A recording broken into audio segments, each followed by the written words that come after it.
Well, good afternoon. I'm going to share another fairly new one here. These old saddles like Grandpa's, there's a lot of these old guys around, and just the way the swells are on them, some people call them form fitters or bear traps. His isn't too bad, it's just got a nice swell on there, but they were meant to keep you in. They were nice and tight. And kind of got this idea thinking about some different bronc rides that I've put in. Guys, I know there's a couple different stories built into this one, but I guarantee you it's all true. So a little bit of personal experience and a few other stories coming out here too. So I'm not going to do this one as a song, but I wrote it to the tune of the old Strawberry Roan. It's a song my grandpa used to sing lots when I was growing up. I grew up with that song, Wilf Carter and Grandpa. That was one of his favorite songs to do. So this is called the Homesteader, and it's to the tune of the Strawberry Roan. When I was just 19, I had a chance to get me a job on a big working ranch. I jumped in my pickup and went down the road. My saddle and bedroll, they made a small load. Pulled in that evening, so early next morn I went with the cow boss on down to the barn.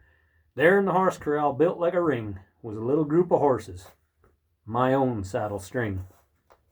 They taught me to shoe, and I nailed them on tight, and I slept like a baby that very first night. I started to riding for the Lazy Cross brand and spent the first year just learning the land. Come the next summer, the boss tells me, "Son, I got a new pony if you're looking for one. He's young and he's strong, and he'll dig through the mud. He's got a big future as this ranch's stud."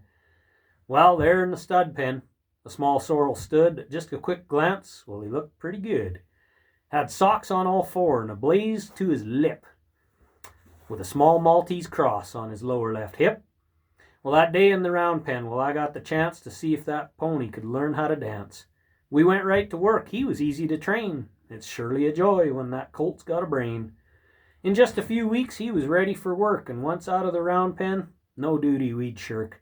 We started out riding the pastures near home, and I was proud to be riding this stud with the chrome. We were trotting along where that native grass grows when a curlew flew up, right under Studley's nose. That was too much, and he'd just come unglued, and my day started taking a whole different mood. He made a big jump and kicked out a stroke, and I figure that's when my old cinch hobble broke. Now wearing a flank strap, he gave it his all. He went into bucking with a squeal and a bawl. Couple hard jumps, and then I heard a snap, and one end of my breast collar started to flap. It's swinging and slapping just like a big old quirt. If this carries on, someone's going to get hurt. It might have been less, it might have been more, but in 4 or 5 jumps, I went out the back door. I landed right flat, just like guys in bed, but my toes made little marks in the dirt above my head. I sat in the grass and gave my head a shake and watched him a-buck in just a red fuzzy shape.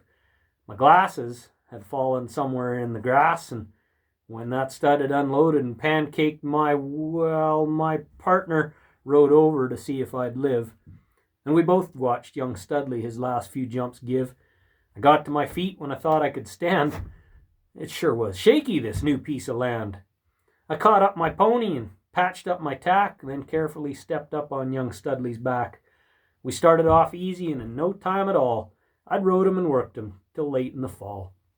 There's been lots of horses I've rode since that day, and some of those ponies have thrown me away.